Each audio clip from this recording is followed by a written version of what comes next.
Il dormait à côté de moi chaque nuit, pendant que je pleurais en silence, priant pour que ma tante ne découvre jamais ce qui se passait une fois les portes fermées.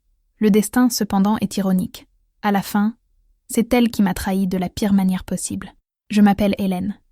J'ai 72 ans, et je vais vous raconter une histoire que je pensais ne jamais avoir le courage de partager. Cette histoire commence en 1971, quand j'avais 32 ans.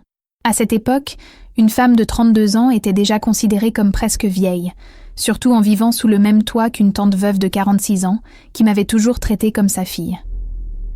Ma tante, Madame Madeleine, était respectée dans la petite ville de Clermont-Ferrand, au cœur de la France. Une femme élégante, connue pour sa fermeté de caractère et sa voix de commandement lors des messes du dimanche. Moi, couturière habile, je travaillais à la maison, confectionnant des robes pour les dames de la ville. Mon mari, Étienne, était directeur d'une petite agence bancaire, un homme à la parole douce en public, mais au sourire amer à la maison, un sourire que j'ai appris à craindre. De l'extérieur, nous semblions une famille parfaite, Étienne respecté, moi dévouée au foyer, et Madeleine comme partie intégrante de notre cercle intime, toujours présente, toujours prestigieuse. Mais à l'intérieur, c'était une autre histoire. Étienne a commencé à boire dès la première année de mariage. D'abord seulement les week-ends, puis presque tous les jours. Il rentrait en sentant le vin bon marché, les yeux rouges, la cravate desserrée. Peu à peu, les mots durs se sont transformés en humiliations constantes, et de celles-ci sont nées les bousculades, les gifles, des marques que je cachais sous des manches longues. « Une femme séparée ne vaut rien », disait ma mère. « Prends sur toi, Hélène. Le mariage est ainsi fait. » Et je prenais sur moi. J'avalais mes larmes. J'inventais des excuses pour les bleus. Madeleine, même sans tout savoir, percevait plus que je ne voulais l'admettre. Elle essayait de me distraire, me tenait compagnie, m'arrachait des sourires forcés. Mais chaque soir, quand la porte se fermait, le poids de la vie m'écrasait un peu plus. Lentement, l'eau chauffait comme une casserole sur un feu doux. Un jour pire que le précédent, mais jamais assez différent pour que je trouve le courage de fuir. Jusqu'à cette nuit d'hiver à Clermont-Ferrand, en 1971, lorsque la tempête qui faisait rage dehors semblait refléter celle qui allait finalement éclater à l'intérieur de ma maison. Avant de nous plonger dans les profondeurs de cette histoire, une petite pause. Si les récits qui dévoilent la tapisserie complexe de la vie, avec ses nœuds de douleur et ses fils de résilience, résonnent en vous, pensez à vous abonner à notre chaîne. Chaque abonnement est comme un fil d'or qui nous unit dans ce voyage de narration et d'écoute. Maintenant, retournons à cette nuit à Lyon, où la pluie lavait les rues, mais pas la douleur qui était sur le point d'inonder le cœur d'une femme. La pluie battait contre la vitre du petit appartement de Villeurbanne, une banlieue ouvrière de Lyon, avec la fureur d'un cœur trahi. Chaque goutte qui glissait sur le verre semblait une larme qu'Élodie ne pouvait verser.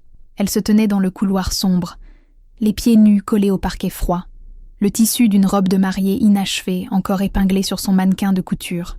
Les ciseaux de couture, lourds et froids, étaient dans sa main, oubliés là depuis qu'un bruit étrange avait interrompu son travail.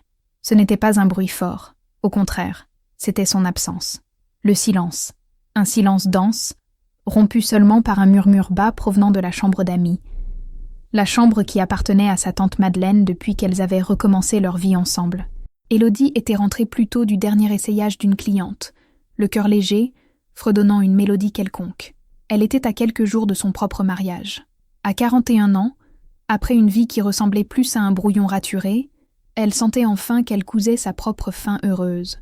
Arnaud, son fiancé, était l'incarnation du calme et de la sécurité.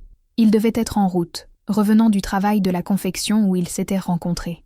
Madeleine, sa tante, son roc, la femme qui l'avait sauvé de l'enfer, aurait dû être en train de préparer le thé, comme toujours. Mais il n'y avait pas d'odeur de thé, pas de bruit de bouilloire, juste ce silence et ce murmure, le cœur martelant contre ses côtes, un rythme saccadé qui menaçait de lui déchirer la poitrine.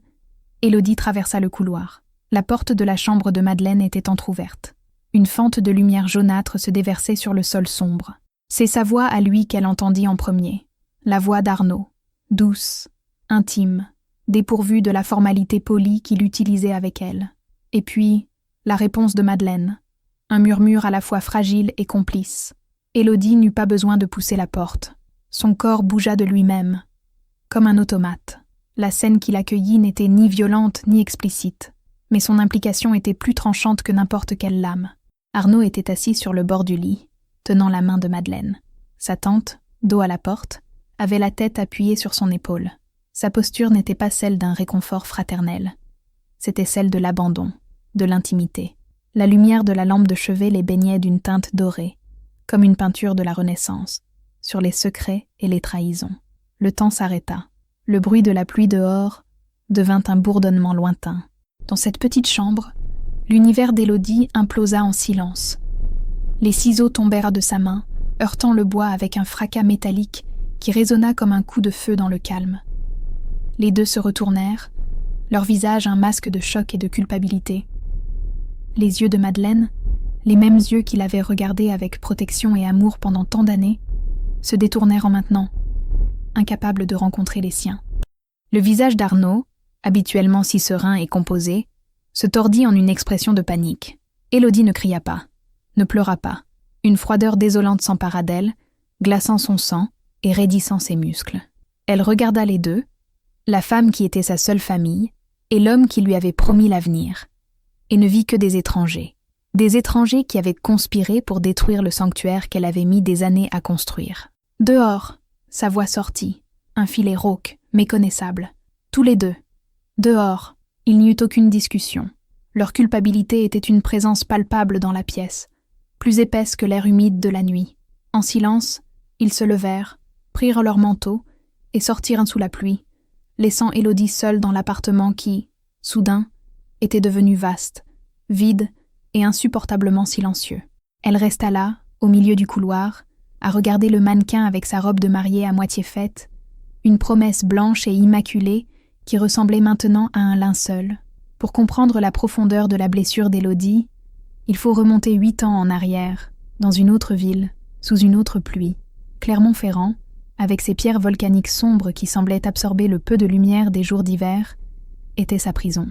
À 33 ans, elle était l'épouse d'Étienne Dubois, un homme dont la présence remplissait chaque recoin de la maison d'une tension palpable, comme l'électricité statique avant un orage. Étienne ne la frappait pas. Sa violence était plus insidieuse, une toile d'araignée tissée de mots tranchants, de silence punitif et d'un contrôle étouffant. Il critiquait sa cuisine, ses vêtements, sa façon de rire. Trop fort, Élodie. Une femme se doit d'être discrète. Il dévalorisait ses compétences en couture, son seul refuge, en les qualifiant de passe-temps de vieille fille.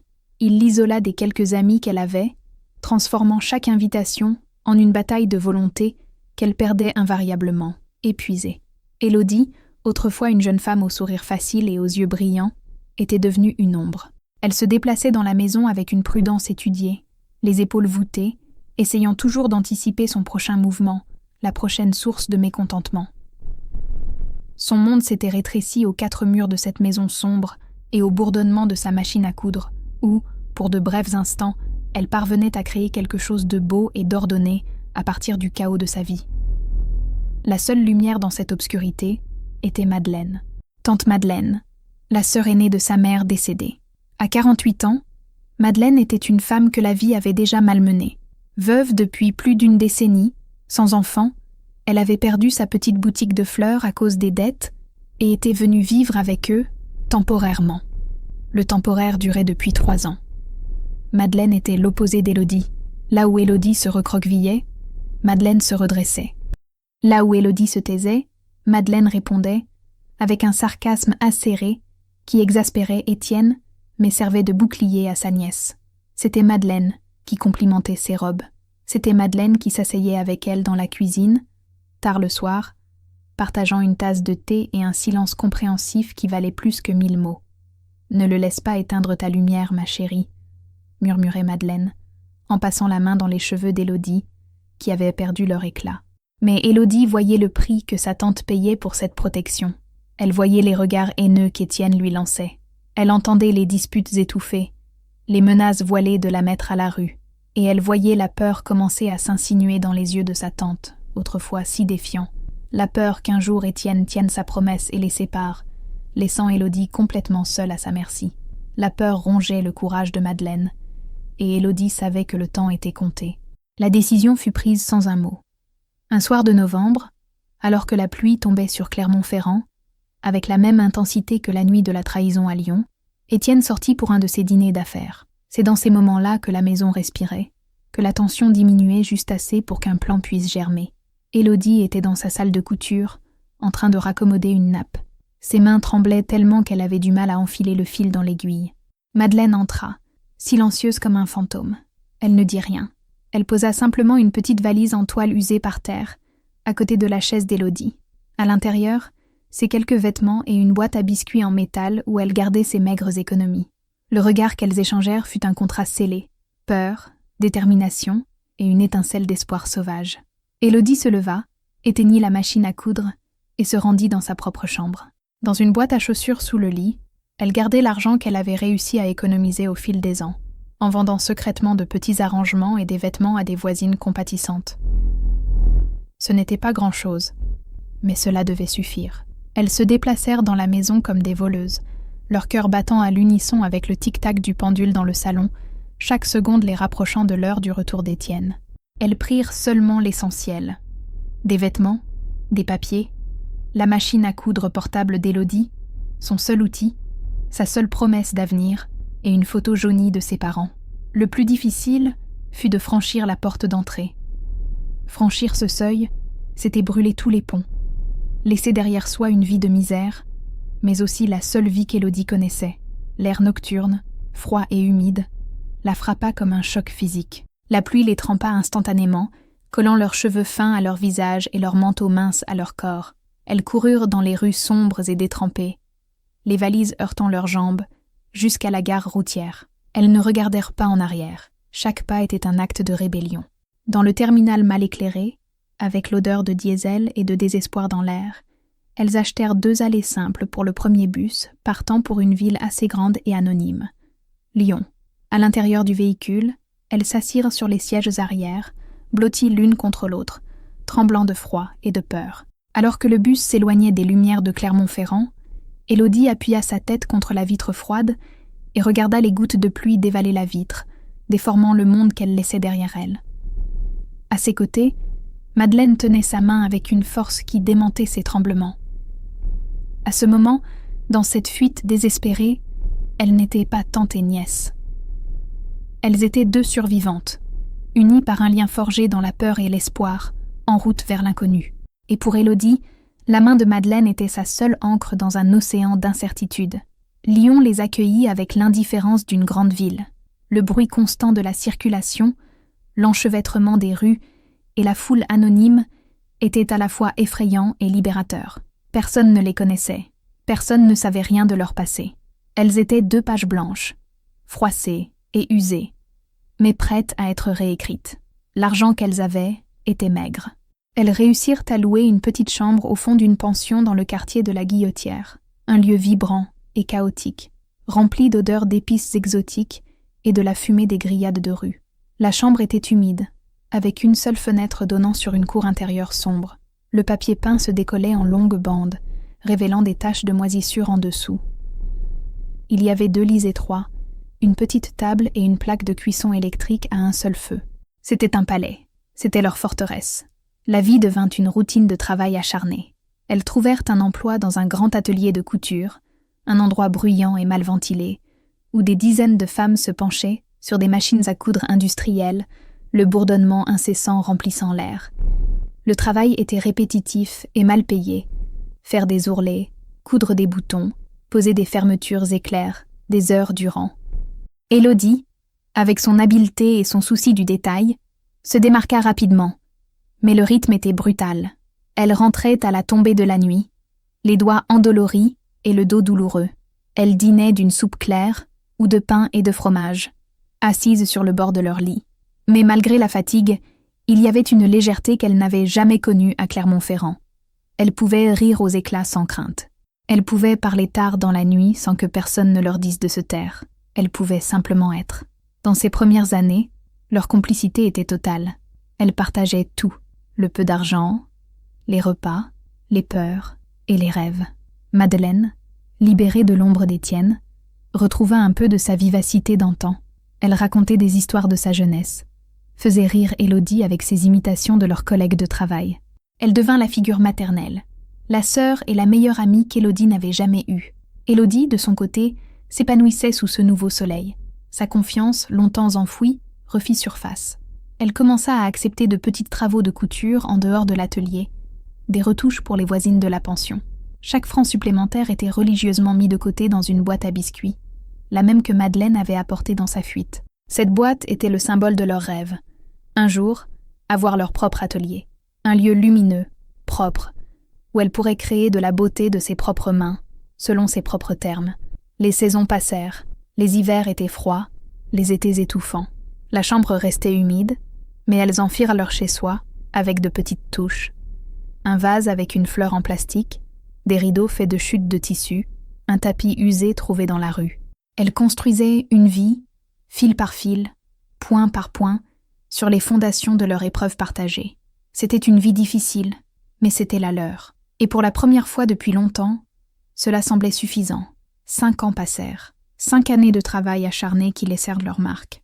Les mains d'Élodie étaient désormais celles d'une travailleuse, avec des callosités au bout des doigts et de petites cicatrices de piqûres d'aiguilles. Celles de Madeleine montraient les signes de l'arthrose, enflées et douloureuses les matins froids. La boîte à biscuits, cependant, devenait lourde. Le rêve de l'atelier ne semblait plus si lointain. Élodie avait maintenant 38 ans. Sa réputation de couturière experte s'était étendue au-delà du quartier. Elle ne faisait plus seulement des retouches, elle créait des robes, des chemisiers, des costumes entiers pour des clientes qui appréciaient son art. Elle quitta son emploi à l'atelier pour se consacrer à plein temps à sa petite entreprise, travaillant depuis la chambre de la pension, qui était maintenant en permanence couverte de tissus, de patrons en papier et de fils de toutes les couleurs. Madeleine continuait de travailler à l'atelier. Sa santé ne lui permettait plus le même rythme, et sa contribution financière au ménage avait diminué. Elle aidait Élodie le soir, avec les tâches les plus simples, mais la dynamique entre elles avait subtilement commencé à changer. Élodie était désormais la principale pourvoyeuse de revenus, la visionnaire, la force motrice.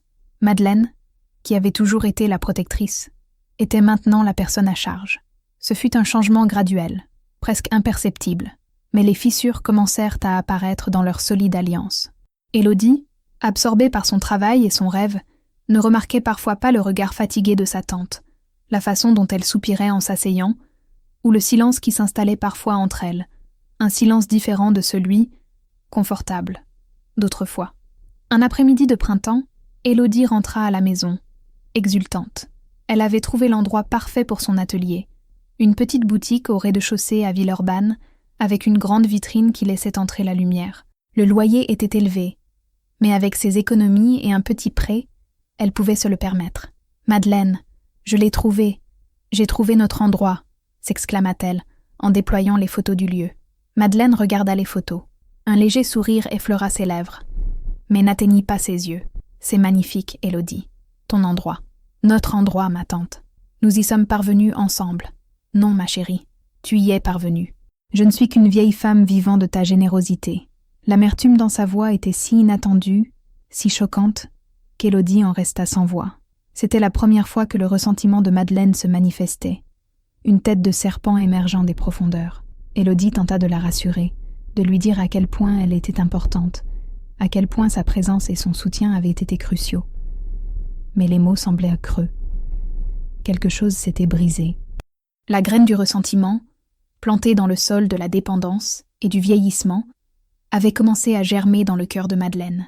Elle voyait le succès d'Élodie non comme une victoire partagée, mais comme un rappel de sa propre vie stagnante, de ses propres rêves brisés, et Élodie, dans l'éclat de son propre succès imminent, ne put voir l'ombre qui s'allongeait derrière elle.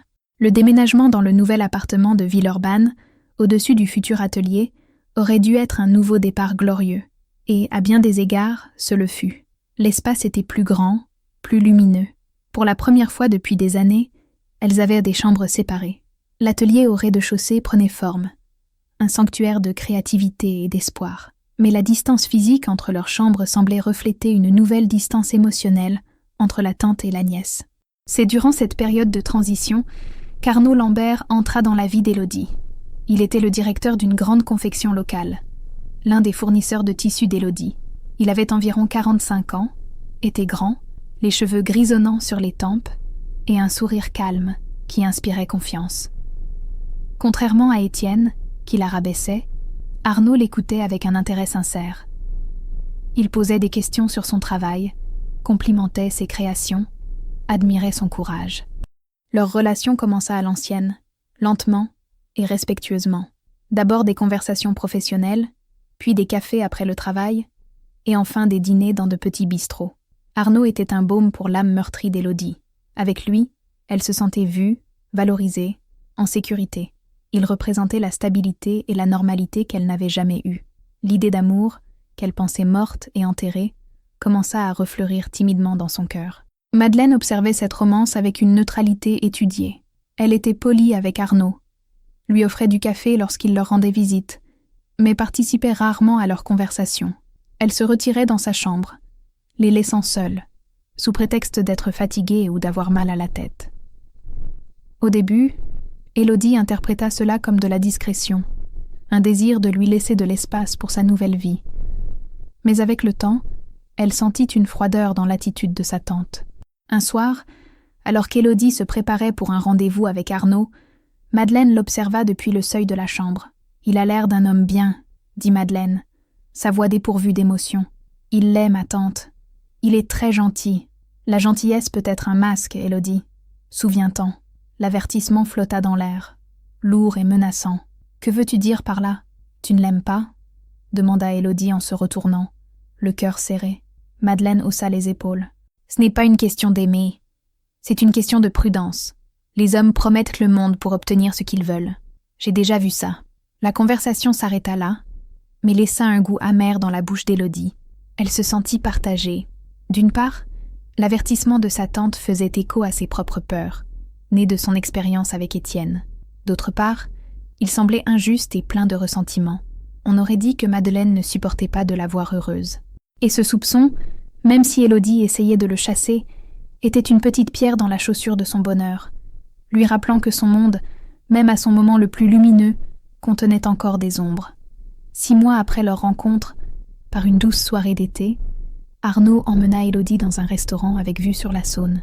Les lumières de la ville scintillaient sur l'eau sombre, comme des diamants éparpillés sur du velours. Après le dessert, avec une simplicité qui toucha Élodie, il sortit une petite boîte de la poche de sa veste.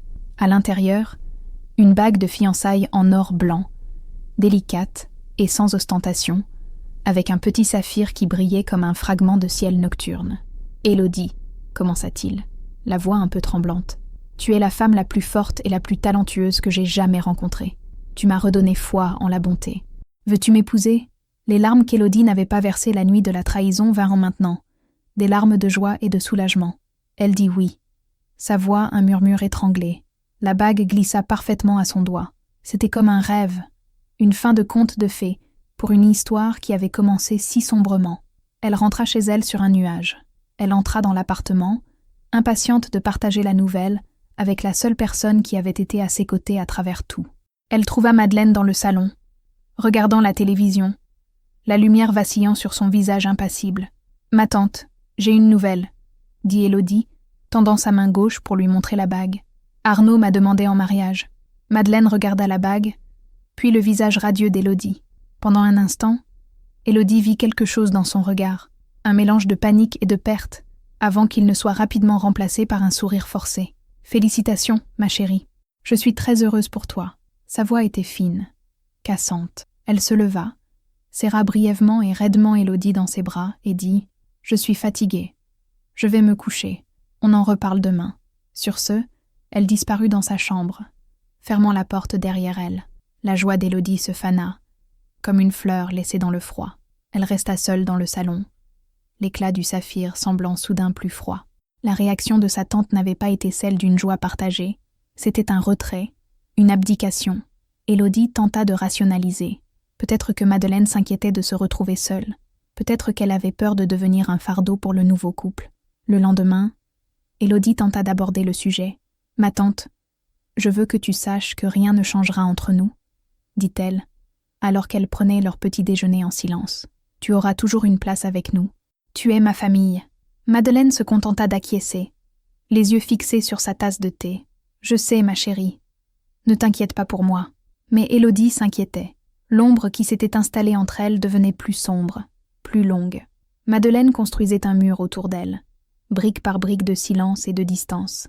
Et Élodie, si près d'atteindre le bonheur qu'elle avait toujours désiré, se sentait impuissante à le faire tomber. Elle était en train de gagner un mari, mais elle sentait qu'elle perdait la seule mère qu'elle ait jamais connue. Ce qu'Élodie ne pouvait pas voir, c'était la toile complexe d'émotions qui se tissait à l'intérieur de Madeleine. Sa tante, maintenant âgée de 56 ans, se regardait dans le miroir et voyait une femme vieillissante, dont les propres espoirs et rêves avaient été sacrifiés sur l'autel de la survie et de la loyauté.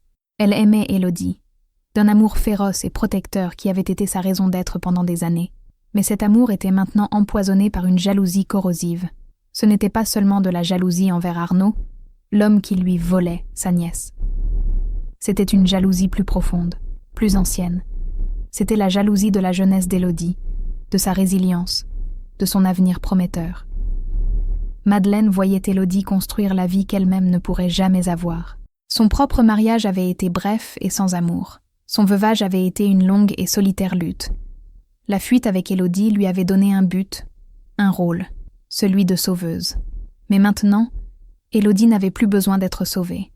Elle se sauvait elle-même et trouvait le salut dans les bras d'un autre. Madeleine se sentait devenir une relique, une note de bas de page dans la nouvelle histoire d'Élodie. Sa présence dans l'appartement, autrefois source de réconfort, lui semblait maintenant une preuve de sa dépendance. Elle mangeait la nourriture qu'Élodie achetait, vivait sous le toit qu'Élodie payait. Sa fierté, la seule chose qui lui restait, était érodée jour après jour. Le poison se manifestait de manière subtile, de petits commentaires passifs, agressifs. « Tu dois être épuisée, à travailler si dur pour nous faire vivre toutes les deux. » Un soupir lourd quand Élodie et Arnaud faisaient des projets. Un refus de participer à toute activité qui les impliquait en trio. Et puis, elle commença à tourner son attention vers Arnaud. Au début, c'était peut-être inconscient. Quand Élodie était occupée à l'atelier, c'était parfois Madeleine qui ouvrait la porte à Arnaud. Il était toujours courtois, lui demandant comment elle allait, lui apportant parfois une petite fleur ou une boîte de chocolat. Pour Arnaud, c'était de la simple gentillesse envers la tante de sa fiancée. Pour Madeleine, assoiffée d'attention et de validation, ces petits gestes étaient comme de l'eau dans un désert. Elle commença à voir en lui non pas le fiancé de sa nièce, mais un homme qui la voyait, qui lui parlait, qui lui souriait. Elle se mit à comparer sa solitude au bonheur d'Élodie et à ressentir une colère sourde et injuste. Pourquoi Élodie pouvait-elle tout avoir, le talent, une entreprise, un futur mari, alors qu'elle n'avait rien? La logique tordue du ressentiment commença à lui murmurer à l'oreille. Peut-être qu'elle aussi méritait un peu de bonheur. Peut-être qu'elle aussi méritait d'être regardée avec désir. Et l'objet de ce désir interdit était là, à portée de main. La trahison ne s'est pas produite en un instant. Ce fut une danse lente et insidieuse, chorégraphiée par la solitude de Madeleine et la complaisance d'Arnaud.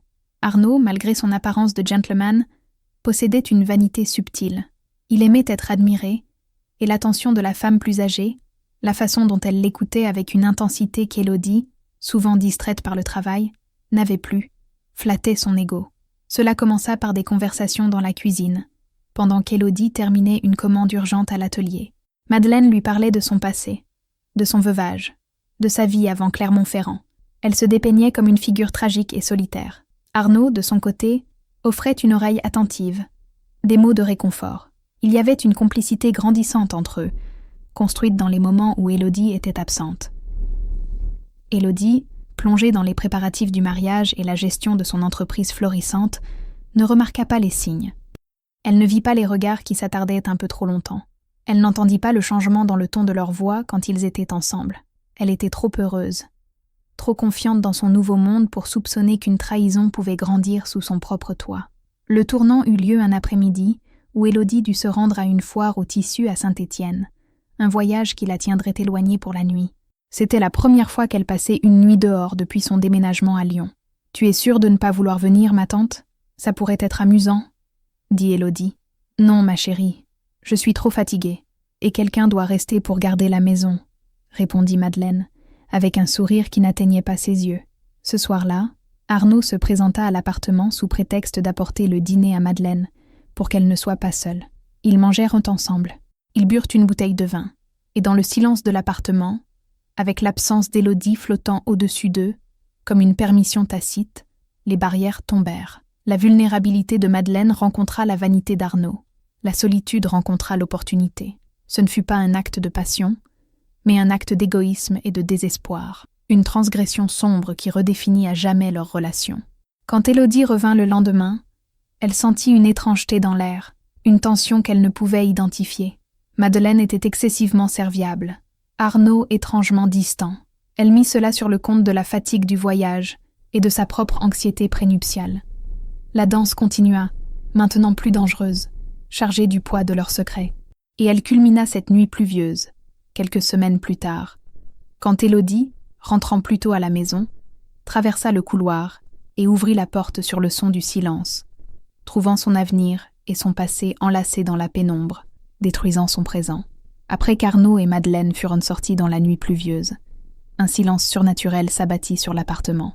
C'était un silence différent de tous ceux qu'Élodie avait connus. Ni le silence oppressant de la maison d'Étienne, ni le silence paisible de son atelier. C'était un silence de vide, le son d'un monde vidé de tout son sens. Élodie erra dans l'appartement comme une somnambule. Chaque objet semblait maintenant une farce. La tasse de thé préférée de Madeleine, encore sur l'évier de la cuisine. Le manteau d'Arnaud, oublié sur le porte-manteau près de la porte.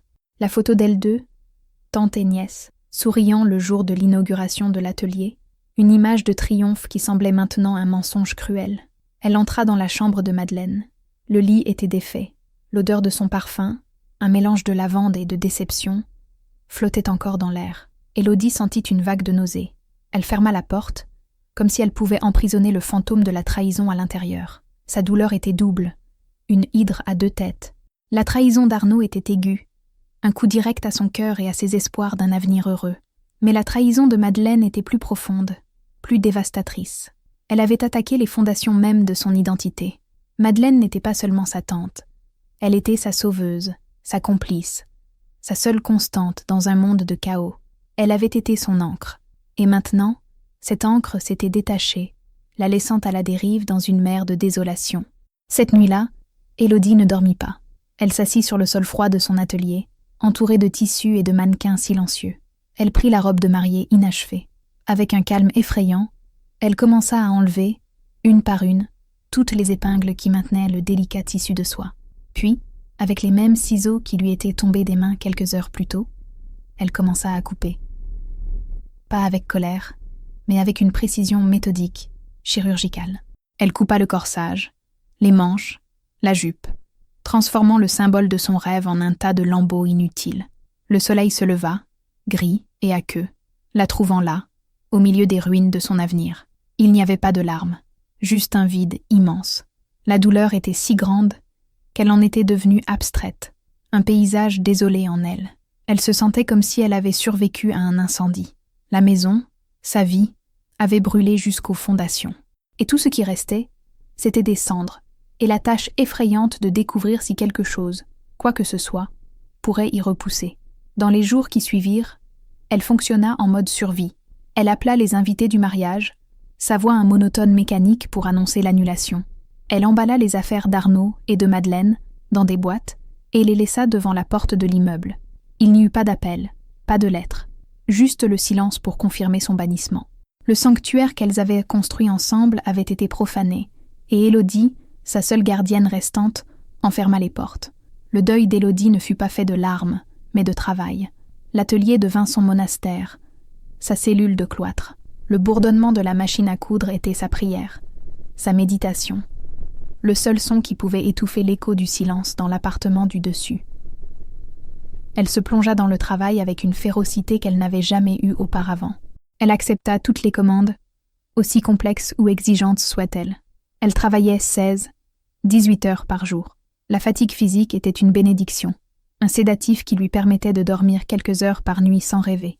Ses mains, toujours en mouvement, devinrent son point de mire. Le glissement du tissu sous ses doigts, la précision de la coupe, le fil formant des points parfaits, c'étaient des actes de création qui contrebalancèrent la destruction qu'elle ressentait à l'intérieur. Chaque pièce qu'elle terminait était une petite victoire, une preuve qu'elle pouvait encore créer de l'ordre et de la beauté à partir du chaos. Son monde se rétrécit aux 4 murs de l'atelier. Ses clientes étaient son seul contact humain.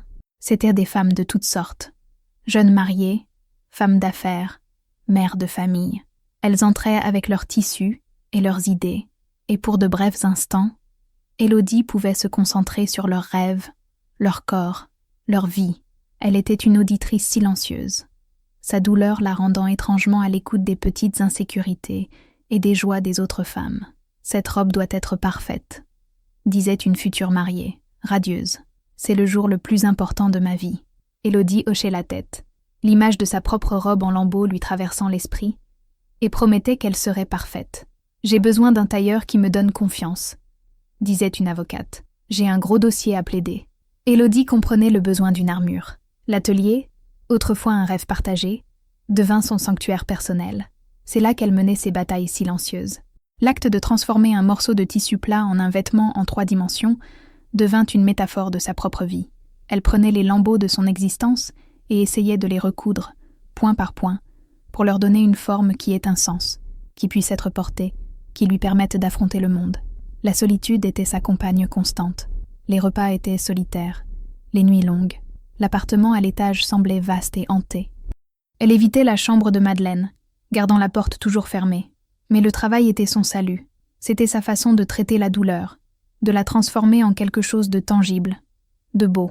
C'était la thérapie du fil et de l'aiguille, la seule qu'elle connaissait. Les années passèrent, 1, 2, puis 3. L'hiver du cœur d'Élodie fut long et rigoureux. La douleur aiguë de la trahison se transforma en une mélancolie chronique, une cicatrice qui faisait mal avec le changement de temps. Elle se construisit une nouvelle vie, une vie solitaire mais fonctionnelle. Son atelier, le fil d'Élodie, prospéra. Sa réputation grandit. Elle n'était plus seulement une couturière de quartier. Elle était une artisane recherchée, avec des clientes venant de toute la ville de Lyon. Elle déménagea de l'appartement au-dessus de l'atelier. Les souvenirs étaient trop lourds. Elle trouva un petit studio dans un autre quartier, un espace à elle seule, où il n'y avait pas de fantômes dans les couloirs. Sa routine était immuable. Se réveiller, travailler, manger seule, dormir. Un cycle répétitif qui la protégeait de trop penser, de trop ressentir. Du monde extérieur, de Madeleine et d'Arnaud, elle n'entendit plus rien. C'était comme s'ils avaient été effacés de la surface de la terre. Parfois, Élodie se demandait ce qu'ils étaient devenus. Étaient-ils ensemble? Heureux? L'idée était un nœud dans son estomac, mais la plupart du temps, elle s'efforçait de ne pas y penser. Elle avait enterré le passé dans une fosse profonde et n'avait aucune intention de l'exhumer. Ses clientes étaient sa fenêtre sur le monde. Elle entendait parler de mariage, de naissance, de divorce, de voyage. Elle vivait la vie des autres à travers les robes qu'elle leur confectionnait. Elle devint connue dans le quartier non seulement pour son habileté, mais aussi pour son aura de mystère et de tristesse. C'était la femme élégante et réservée qui créait les plus belles robes, mais dont le sourire n'atteignait jamais les yeux. En de rares occasions, la solitude devenait insupportable. Un réveillon de Noël, alors que la ville célébrait, elle se retrouva à regarder la vieille photo d'elles deux qu'elle avait gardée au fond d'un tiroir, la jeune Élodie et la souriante Madeleine. Elle se souvint de leur complicité, de la chaleur de la main de sa tante dans la sienne pendant leur fuite, et pour la première fois depuis des années, elle pleura. Elle pleura la perte, non de l'amour romantique, mais de cet amour fondamental, familial, qu'elle avait cru indestructible. Mais les larmes séchèrent, et le lendemain matin, elle retourna au travail. La résilience, pour Élodie, n'était pas un acte héroïque, mais une habitude quotidienne. C'était la décision de se lever chaque matin, d'ouvrir la boutique, d'enfiler le fil dans l'aiguille et de faire le point suivant. C'était sa façon de dire au monde, et à elle-même, que malgré tout, elle était toujours là. Le fil ne s'était pas rompu. C'était un après-midi d'automne, près de 4 ans après la trahison. La pluie tombait dehors, une pluie fine et persistante qui transformait les rues de Lyon en un miroir gris. C'était le même genre de pluie que la nuit de la fuite, que la nuit de la découverte. Un son qui, pour Élodie, serait à jamais associé à des tournants et à des cœurs brisés. Elle était à l'atelier, en train de finir l'ourlet d'un lourd manteau de velours. Le bruit de la pluie était un fond sonore apaisant au bourdonnement de sa machine. La cloche au-dessus de la porte ne sonna pas. À la place, on entendit un coup doux, hésitant, frapper à la porte vitrée. Élodie fronça les sourcils. Il était presque l'heure de fermer. Probablement une cliente de dernière minute. Elle se leva, essuyant les fils de son tablier, et se dirigea vers la porte. La silhouette qu'elle vit de l'autre côté de la vitre lui fit s'arrêter net. C'était une femme, recroquevillée sous la pluie, tenant un petit paquet contre sa poitrine. Elle était plus mince, son visage plus âgé, avec des rides de soucis gravées autour des yeux et de la bouche. Ses cheveux, autrefois d'un châtain soigné, étaient maintenant parsemés de gris et ébouriffés par la pluie. Mais les yeux, bien que fatigués et effrayés, étaient incomparables. C'étaient les yeux de Madeleine. Élodie resta paralysée, la main sur la poignée. Un torrent d'émotions contradictoires la submergea. Colère, choc, douleur, et sous tout cela, une pointe de quelque chose qu'elle n'osait nommer. De la pitié, de la curiosité. Madeleine la regarda à travers la vitre, les yeux suppliants. Elle n'essaya pas d'ouvrir la porte. Elle resta simplement là, tremblante sous la pluie, attendant le verdict d'Élodie.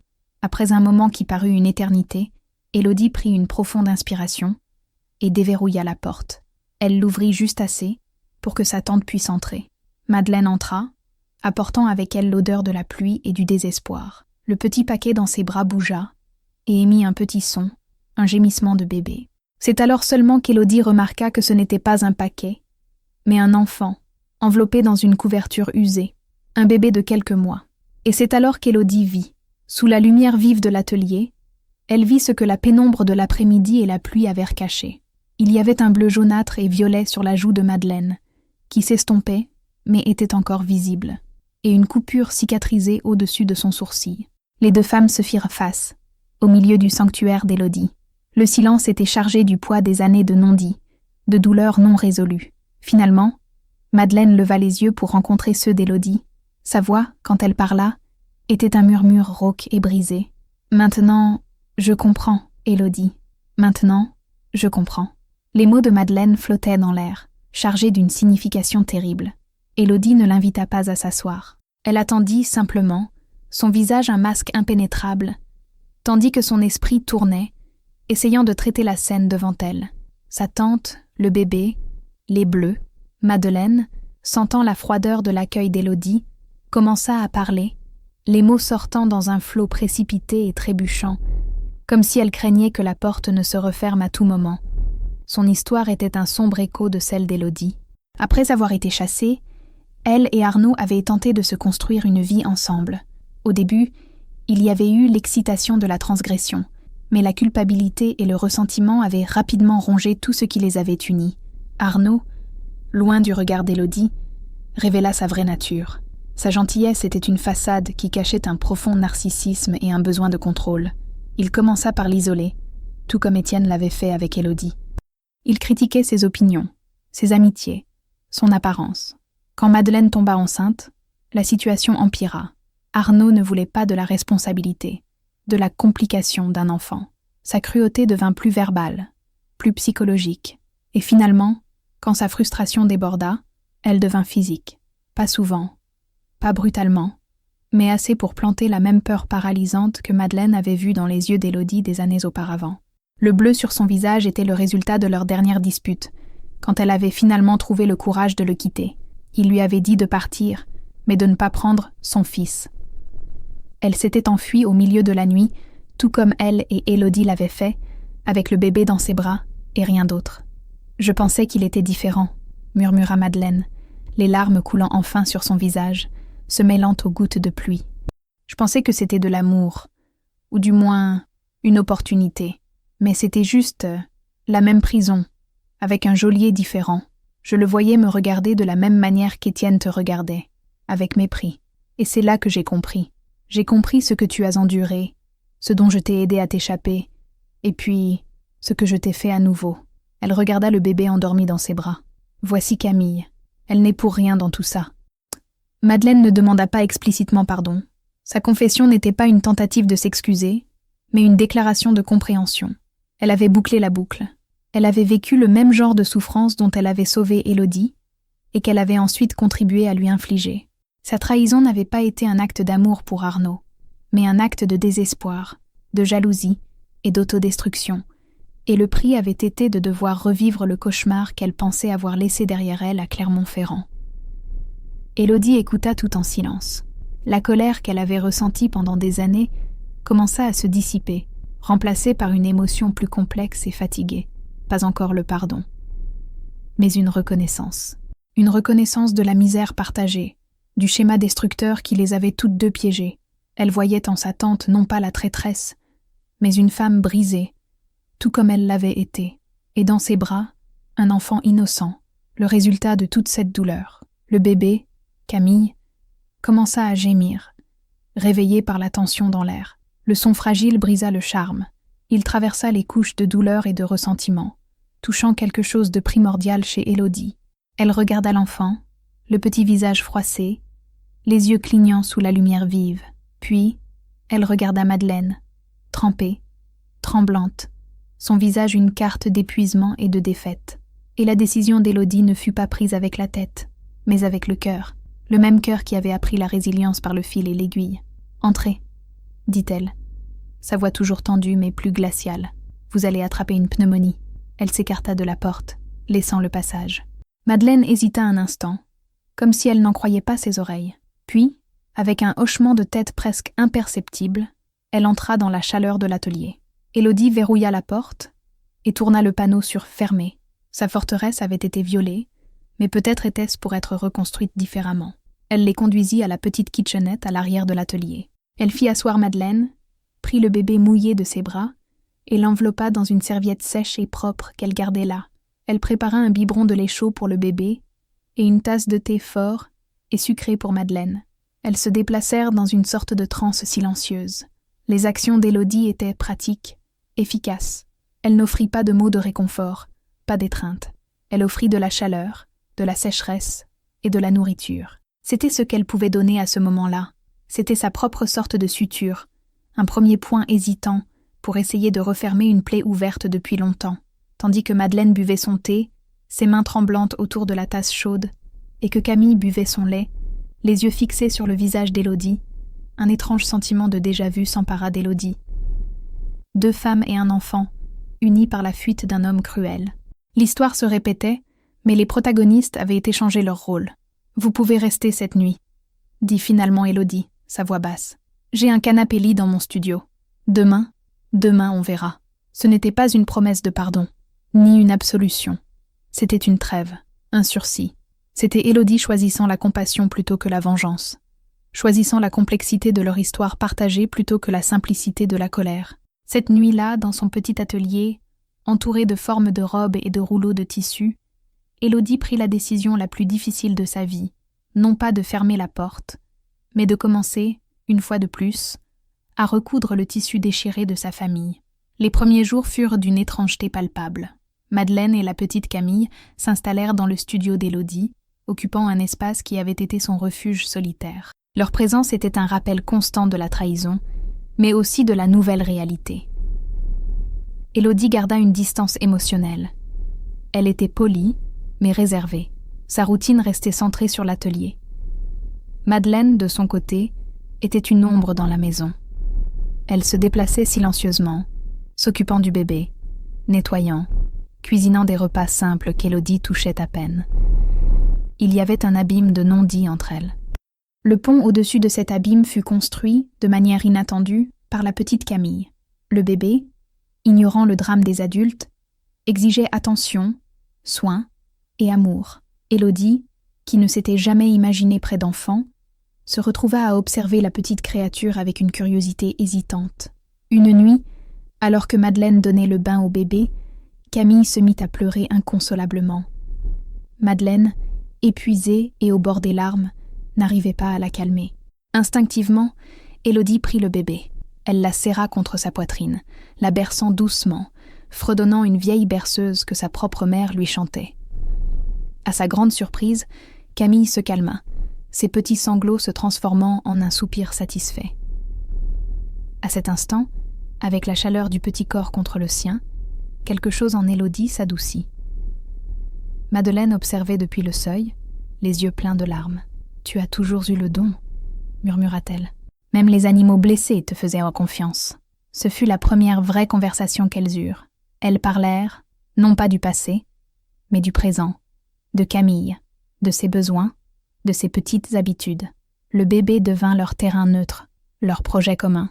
Lentement, très lentement, la routine commença à inclure des moments de collaboration.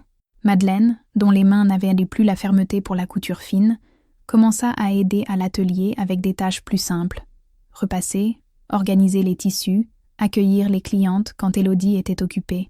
Les clientes, qui avaient connu Élodie comme une figure solitaire, furent surprises de voir la femme plus âgée et l'enfant.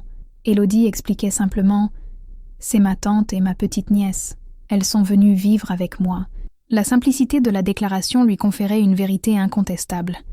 Le pardon ne vint pas dans une explosion d'émotions, mais au quotidien. Il vint dans le geste de Madeleine, préparant le café d'Élodie exactement comme elle l'aimait. Il vint au moment où Élodie acheta le premier jouet pour Camille. Il vint dans les soirées où elles s'asseyaient ensemble, en silence, à regarder le bébé dormir, leur fatigue partagée créant un nouveau type de lien. Elles tissaient un nouveau départ, non pas à partir d'un tissu neuf et immaculé, mais à partir des lambeaux de leur passé. C'était un travail de patchwork, plein de coutures visibles, de raccommodages et de couleurs qui parfois juraient. Mais dans son ensemble, cela devenait quelque chose de solide, de fonctionnel et, à sa manière, de beau. Avec la présence de Madeleine, la dynamique de l'atelier changea. Ce qui était autrefois le refuge solitaire d'Élodie devint un espace plus vivant, plus chaleureux. La présence de Camille, rampant entre les rouleaux de tissu ou dormant paisiblement dans son berceau dans un coin, apporta une nouvelle énergie au lieu. Madeleine, en trouvant un nouveau but, commença à s'épanouir. Bien que ses mains aient perdu leur dextérité pour la couture de précision, son expérience était inestimable. Elle avait un œil clinique pour la coupe, une connaissance encyclopédique des tissus et une manière chaleureuse et maternelle de s'occuper des clientes, ce qui complétait l'approche plus technique et réservée d'Élodie. Elles devinrent une équipe redoutable. Élodie était l'artiste, la visionnaire. Madeleine était la gestionnaire, l'âme de l'entreprise. Tandis qu'Élodie se concentrait sur la création, Madeleine s'occupait de la logistique, des commandes, de la comptabilité et surtout des gens. Les clientes l'adoraient. Elles lui confiaient leurs insécurités concernant leur corps, leurs espoirs pour les événements pour lesquels elles avaient besoin de vêtements, et Madeleine les écoutait avec une empathie née de sa propre douleur. L'entreprise se développa. Elles ne faisaient plus seulement des pièces sur mesure. Elles commencèrent à créer de petites collections, inspirées des femmes ordinaires qui entraient dans leur boutique.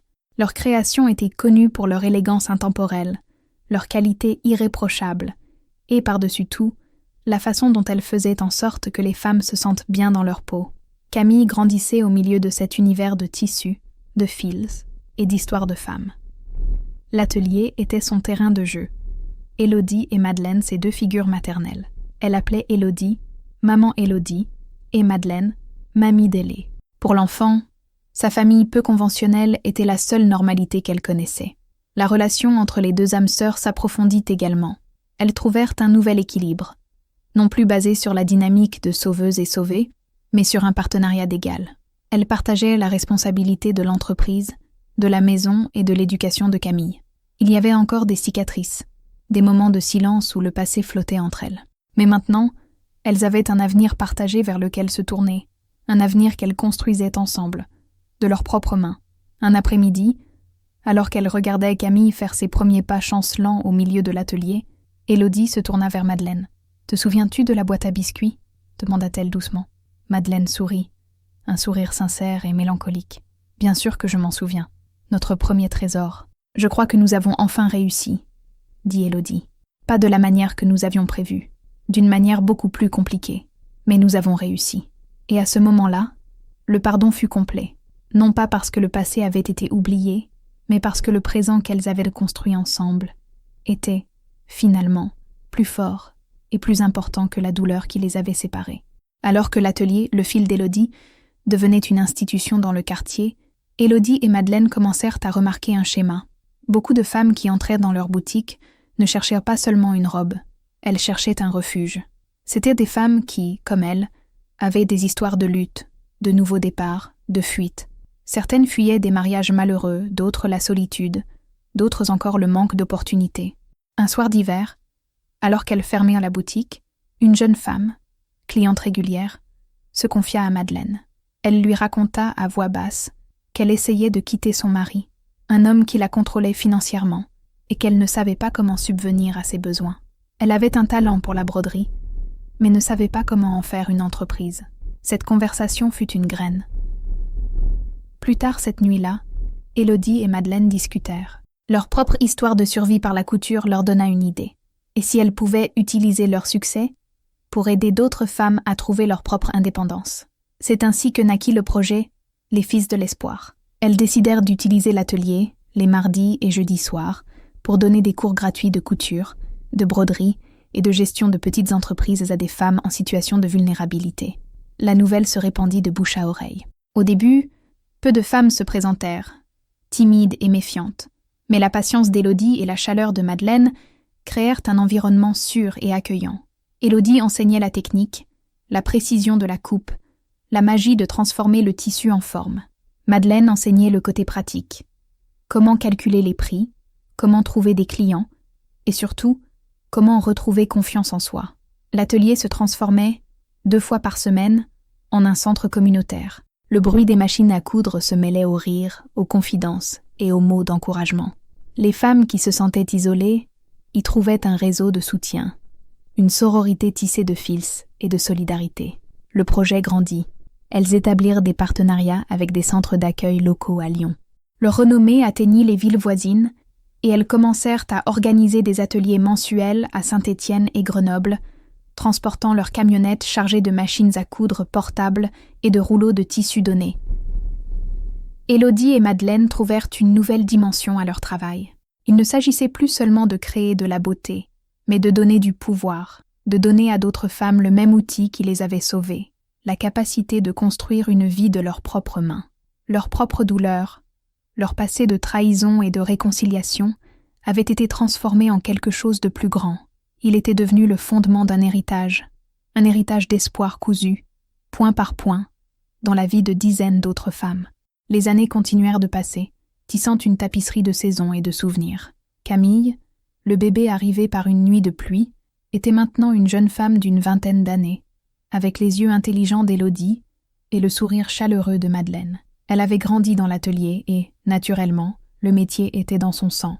Elle choisit d'étudier le design de mode à Paris, mais revenait toujours à Lyon, apportant avec elle de nouvelles idées et une énergie fraîche qui rajeunissait l'entreprise familiale.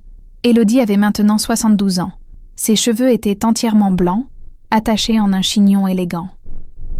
Ses mouvements étaient plus lents, mais ses mains, bien que marquées par l'âge et l'arthrite, étaient toujours fermes et précises lorsqu'elle tenait des ciseaux ou guidait le tissu sous la machine. Elle portait des lunettes sur le bout de son nez et avait un air de sérénité que seule l'épreuve de nombreuses tempêtes peut conférer. Madeleine, approchant les 90 ans, ne travaillait plus à l'atelier. Elle passait ses journées assise dans un fauteuil confortable près de la grande fenêtre, à regarder l'animation de la rue, à tricoter des écharpes pour les petits-enfants de ses anciennes élèves et à raconter des histoires à Camille. Sa mémoire lui faisait parfois défaut, mais la mémoire du cœur restait intacte. Son regard sur Élodie était un mélange d'amour, de gratitude et d'un doux regret que le temps avait transformé en sagesse. Un après-midi ensoleillé, Élodie se tenait devant l'un des grands miroirs de l'atelier, ajustant une robe sur une cliente. À ses côtés, Camille donnait des suggestions sur le tombé de la jupe. En arrière-plan, elle voyait le reflet de Madeleine dans son fauteuil, souriante. Dans ce reflet, Élodie vit sa vie entière. Elle vit la jeune femme effrayée qui s'était enfuie de Clermont-Ferrand. Elle vit la femme trahie qui avait découpé sa robe de mariée en morceaux. Elle vit la solitaire qui s'était reconstruite par le travail. Et elle vit la femme qu'elle était maintenant, la matriarche d'une famille improbable, la mentor d'une communauté, la gardienne d'un héritage. Elle regarda ses mains, le réseau de rides et de veines, les cicatrices d'aiguilles qui étaient comme une carte de son parcours. Ses mains avaient connu le travail acharné, la douleur, la solitude, mais elles avaient aussi connu la joie de la création, la force du pardon et la chaleur de tenir la main d'un enfant. « C'est parfait, Madame Dubois », dit la cliente, tourbillonnant devant le miroir, radieuse. Élodie sourit, un sourire sincère qui atteignit enfin ses yeux. « Oh, ma chérie », corrigea-t-elle doucement. « Mon nom est Élodie. Juste Élodie. » Elle n'était plus définie par le nom d'un homme qui l'avait blessée, ni par la trahison qui l'avait presque détruite. Elle était simplement Élodie. Et cela, enfin, suffisait. C'était tout. La boucle était bouclée. Non pas par un retour au début, mais par la création d'une spirale ascendante de résilience, d'amour et d'espoir. L'atelier est plein de vie. C'est un jeudi soir, et le cours des Fils de l'Espoir bat son plein. Le bourdonnement d'une dizaine de machines à coudre crée une symphonie de travail et d'espoir.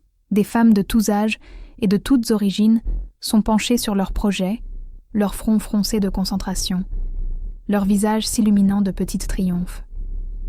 Madeleine, dans son fauteuil, observe la scène avec un regard somnolent et heureux. Camille se déplace parmi les élèves, offrant aide et encouragement, sa jeunesse et son enthousiasme contaminant la pièce. Élodie est au centre de tout, non pas comme une enseignante donnant un cours, mais comme une chef d'orchestre guidant son orchestre. Elle se déplace d'une élève à l'autre, sa présence une force calme et rassurante. Elle ajuste une tension ici, suggère un point différent là. Ses mots sont rares, mais précis. Son contact est doux, mais ferme. Elle s'arrête à côté d'une jeune femme visiblement frustrée par une fermeture éclair récalcitrante. La femme a les mêmes yeux effrayés qu'Élodie se souvient avoir vus dans son propre miroir il y a plusieurs décennies. Avec une patience infinie, Élodie s'assoit à côté d'elle. Elle ne lui prend pas le travail des mains. Au lieu de cela, elle guide les mains de la jeune femme, lui montrant le mouvement, la technique, jusqu'à ce que, avec un déclic satisfaisant, la fermeture éclair glisse doucement à sa place.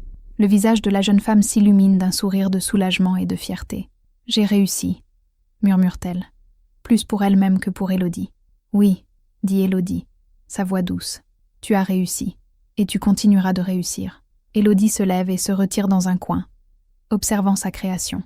Pas les robes sur les mannequins, mais la communauté dans la pièce. Son héritage n'était pas dans les tissus, mais dans les vies qu'elle avait touchées. Son histoire, née de la douleur et de la trahison, était devenue une source de force pour d'autres. Elle et Madeleine avaient été brisées, oui, mais leurs morceaux avaient été rassemblés avec des fils d'or de pardon et de but. Et maintenant elles étaient plus fortes et plus belles aux endroits brisés. Le bourdonnement des machines continue, un son constant et réconfortant. C'est le son de la survie, c'est le son de la création, c'est le son de femmes cousant leurs propres avenirs, un point à la fois. Et pour Élodie, c'est le son le plus doux du monde. Et ainsi, l'histoire d'Élodie et Madeleine continue, non pas dans les pages d'un livre, mais dans le bourdonnement de chaque machine à coudre, dans le sourire de chaque femme qui trouve un nouveau départ dans leur atelier. Si ce parcours de résilience et de pardon a touché votre cœur, s'il vous plaît, laissez un j'aime pour que plus de personnes puissent le découvrir. Commentez ci-dessous ce qui vous a le plus marqué dans cette tapisserie d'émotions et n'oubliez pas de vous abonner pour plus d'histoires qui nous rappellent l'extraordinaire force qui réside dans l'esprit humain. À la prochaine histoire.